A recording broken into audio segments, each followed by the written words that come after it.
Are big tyre bands really better or they are just expensive?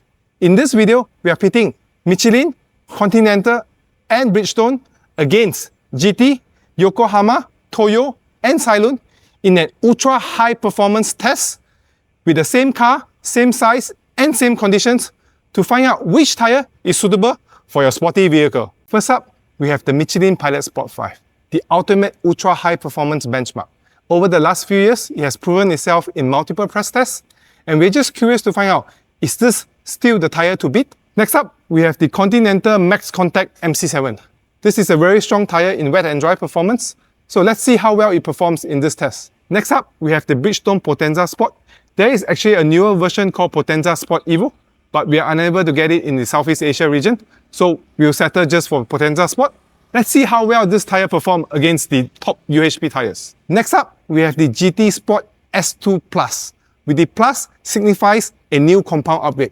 Let's see whether this compound upgrade provides this tyre the extra edge against the top premium tyres. Next up, we have the Yokohama Advan Sport V107. This is a tyre that I'm dying to test, and it has excellent press test results. Curious to see how well it performs? Next up, we have the Toyo Proxes Sport 2. So this is also a relatively new tyre. Curious to see how well it performs and whether it can handle the top tier tyres. Lastly, we have the Sailun Attrezzo ZSR2, a China tyre.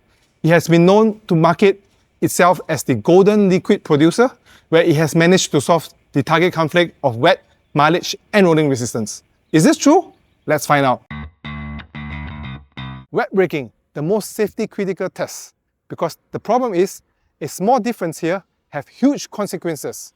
In this test, we are testing the wet braking distance from 80 km per hour down to 0, and the scoring is simple. The shorter your wet braking distances, the better your tyre is. And this translates into real-life wet confidence and those extra meters that can prevent you from having an accident. The Michelin Pilot Sport 5 leads with 28.3 meters braking distance, setting the benchmark for wet braking, showing strong grip and very stable control under heavy deceleration. Next, the GT Sport S2 Plus comes in at 29.7 meters, 1.4 meters longer, about a 5% increase in braking distance, still keeping very close to the leader in real-world terms. The Bridgestone Potenza Sport follows at 29.8 meters, just 1.5 meters behind, around a 5% gap. The Yokohama Advan Sport V107 records 29.9 meters, 1.6 meters longer, roughly a 6% difference, rounding up a very tight leading group where the differences remain small. The Sailun Attrezzo ZSR2 comes in at 30.1 meters, 1.8 meters behind, about a 6 to 7% gap, just starting to be more beyond the sub-30 meter range. From here, the gap becomes more noticeable. The Toyo Proxes Sport 2 records 31.4 meters, 3.1 meters longer, roughly an 11% increase, already approaching a full car length difference. Finally, the Continental MaxContact MC7 trails at 31.7 meters, 3.4 meters behind the leader, about a 12% longer stopping distance, closing out the test. From first to last, the gap stretches to 3.4 meters, which in wet conditions is a meaningful safety margin.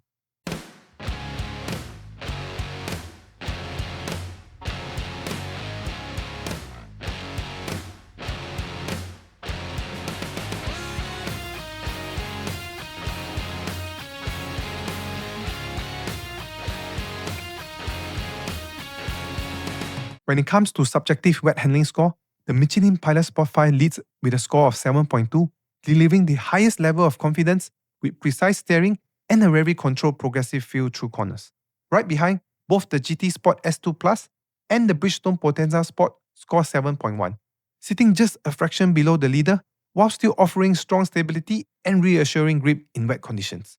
Next, the Continental MaxContact MC7 and Toyo Proxes Sport 2 both came in at 7, remaining composed and predictable, though with slightly less sharpness and feedback compared to the top group.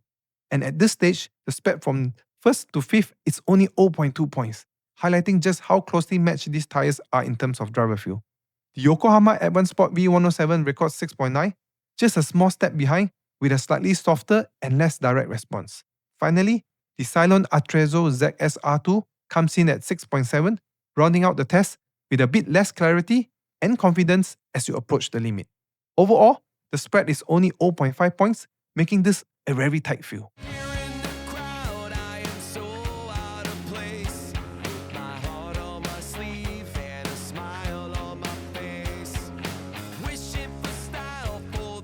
Bridgestone Potenza Sport set the fastest lap at 29.9 seconds, taking the top spot in wet handling performance. Next, the GT Sport S2 Plus records 30.1 seconds, just 0.2 seconds behind, showing a very competitive pace. The Michelin Pilot Sport 5 comes in at 30.4 seconds, 0.5 seconds off the leader, still firmly within a very tight leading group. The Sailun Attrezzo ZSR2 follow with 30.8 seconds, 0.9 seconds behind, staying relatively close but starting to lose ground. The Toyo Proxes Sport 2 records 30.9 seconds, just 1 second off the best time. Continue that gradual gap. Finally, the Continental MaxContact MC7 and Yokohama Advan Sport V107 both came in at 31 seconds, 1.1 seconds behind the leader, closing out the field. Aquaplaning, one of the most dangerous wet driving conditions that you ever face. Because the problem is, once you have it, you lose control instantaneously. So, in this aquaplaning test, we are measuring the speed at which your tire lose control. The scoring is simple. The higher your speed, the better aquaplaning resistance you have. And why does it matter? Because higher aquaplaning resistance gives you more confidence in heavy rain and you go through water puddles with certainty. When it comes to the aquaplaning results, the GT Sport S2 Plus leads with 81.8 km per hour slipping speed, setting the benchmark. The Sailun Attrezzo ZSR2 follow closely at 78.7, 2.4 km per hour lower, about a 3% deficit. Close behind, the Yokohama Advan Sport V107 at 78.1 km per hour, around 4% lower, while the Bridgestone Potenza Sport at 77.8 is also about 4% down, forming a tight group with very similar rear-wheel performance. The Toyo Proxes Sport 2 drops to 76.9 km per hour, about a 5% lower than the leader. At the back, both the Michelin Pilot Sport 5 and Continental MaxContact MC7 recorded 75.9 km per hour, a 5.2 km per hour lower, roughly a 6% deficit. The overall spread is just over 5 km per hour, or around 6%, which is meaningful at highway speeds. What stands out is the trade-off. While the Michelin leads in wet braking, it gives up ground in aquaplaning, showing how maximizing grip and maximizing water evacuation don't always go hand in hand. Dry braking, this is the baseline performance. Because the problem is, it's expected of every tire to perform well in dry braking. And in this test, we are measuring the stopping distance from 100 km away down to 0, like this, here. And the scoring is simple. The shorter your braking distance, the better your tire is. And why does it matter? Because a shorter stopping distance could be the difference between having an accident or avoiding one. In the dry braking results, the Continental MaxContact MC7 leads with 36.4 meters, setting the benchmark. The Bridgestone Potenza Sport follows at 37.1 meters, 0.7 meters longer, about 2% down. With the Michelin Pilot Sport 5 closely behind at 37.3 meters, 0.9 meters off, about a 3% difference. These three sit within 1 meter, making this a very tight leading group. The GT Sport S2 Plus and Yokohama Advan Sport V107 both recorded 37.7 meters, 1.3 meters longer, roughly 4% behind. The Toyo Proxes Sport 2 comes in at 38.2 meters, 1.8 meters off, about 5% down, while the Sailun Attrezzo ZSR2 trails at 38.6 meters, 2.2 meters behind, about 6% difference. From first to last, the gap is just over 2 meters, much tighter than wet braking. This highlights how close modern UHP tires are in dry conditions, but even here, the Continental edges ahead with the shorter stopping distance.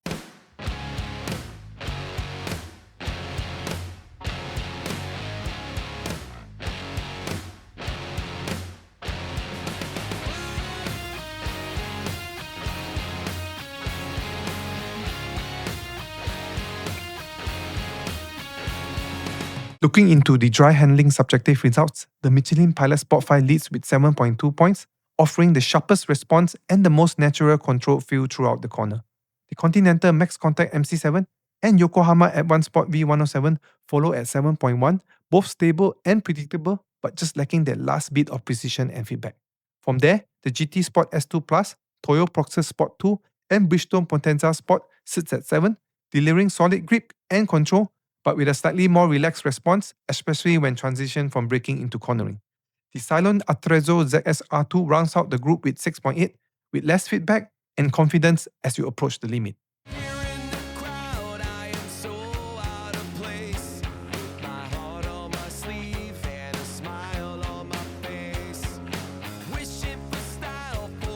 Looking into the dry handling lap time results, the Michelin Pilot Sport 5 and the Yokohama Advan Sport V107 jointly lead at 29.8 seconds, setting the pace. The Continental MaxContact MC7 follows at 30.1 seconds, just 0.3 seconds behind, staying very close.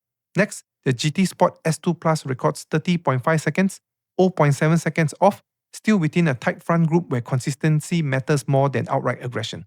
The Bridgestone Potenza Sport and Sailun Artrezzo ZSR2 both came in at 30.9 seconds, 1.1 seconds behind. Finally, the Toyo Proxes Sport 2 records 31.3 seconds, 1.5 seconds off the best, closing out the field. The total spread is 1.5 seconds, which is meaningful in dry conditions.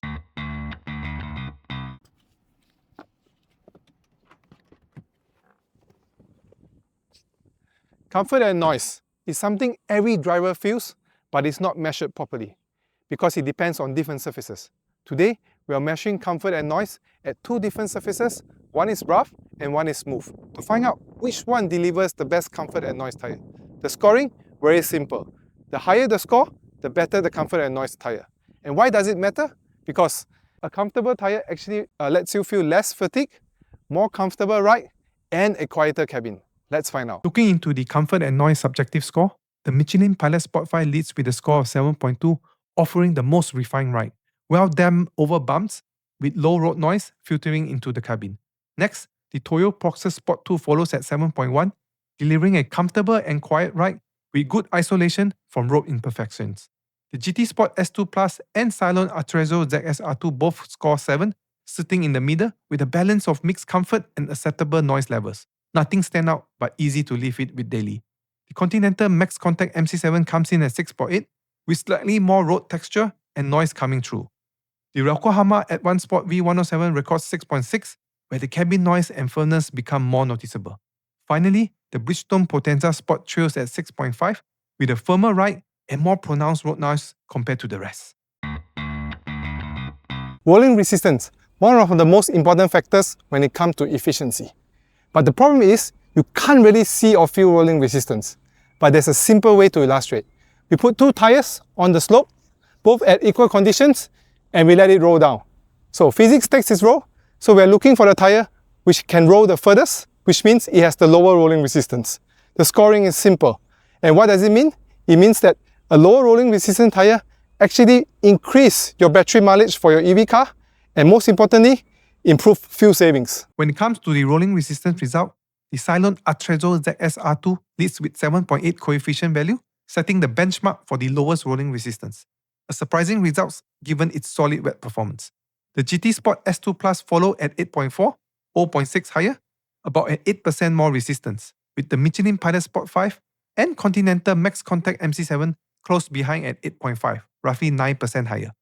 The Toyo Proxes Sport 2 comes in at 8.7, about 12% higher, followed by the Bridgestone Potenza Sport at 9.5, around 22% higher. Finally, the Yokohama Advan Sport V107 records 10, 2.2 points higher, roughly 28% more resistant, closing out the test. In the UHP segment, rolling resistance has traditionally not been a key focus, but with rising fuel prices and increasing EV adoption, it's becoming a factor that can no longer be ignored. Coming in at first place, the Michelin Pilot Sport 5. The most complete tire in the test, it wins in wet braking, the highest weighted category, and also tops comfort and noise, while delivering strong dry handling and competitive lap times. It doesn't dominate every category, but it leads where it matters most, and that consistency secures the win. The second place goes to the GT Sport S2 Plus, a very balanced performer, but more importantly, it's the clear winner in aquaplaning, leading by a noticeable margin. That strength in water evacuation, combined with solid wet braking and consistent performance elsewhere, makes it a strong all-rounder and a very close second. Third place goes to Sailun Artrezzo ZSR2, the surprise of the test. It wins rolling resistance, delivering the best efficiency, while still maintaining decent wet and dry performance. Although it trails slightly in handling feel, its efficiency advantage and balance results push it onto the podium. The fourth place goes to the Continental MaxContact MC7, a specialist in dry conditions, taking first place in dry braking. It also performs well in dry handling, but its weaker wet braking, the most heavily weighted category, limits its overall position. Next is the Toyo Proxes Sport 2, a comfort-leaning option finishing second in comfort and noise. It offers a smooth and refined ride, but lacks the edge in wet and dry performance needed to climb higher in the rankings. Next, we have the Bridgestone Potenza Sport, a performance-focused tire that wins wet handling lap time, showing strong dynamic capability. However, higher rolling resistance and lower comfort reduce its overall score despite its speed. Lastly, we have the Yokohama Advan Sport V107, which matches the fastest dry handling lap time, proving strong outright pace. However, it has the highest rolling resistance in the test and lower comfort scores, which significantly impact its final ranking. Overall, this test clearly shows that category wins alone are not enough. The Michelin takes the overall victory by winning the most critical category, wet braking, and staying strong everywhere else. Meanwhile, others like Giti, Sailun, and Bridgestone each shine in specific areas, aquaplaning efficiency and lap time, but give up ground in other key metrics. In the end, it's not about being the best in one area, it's about having the fewest weakness across all conditions. Thanks for watching and don't forget to subscribe.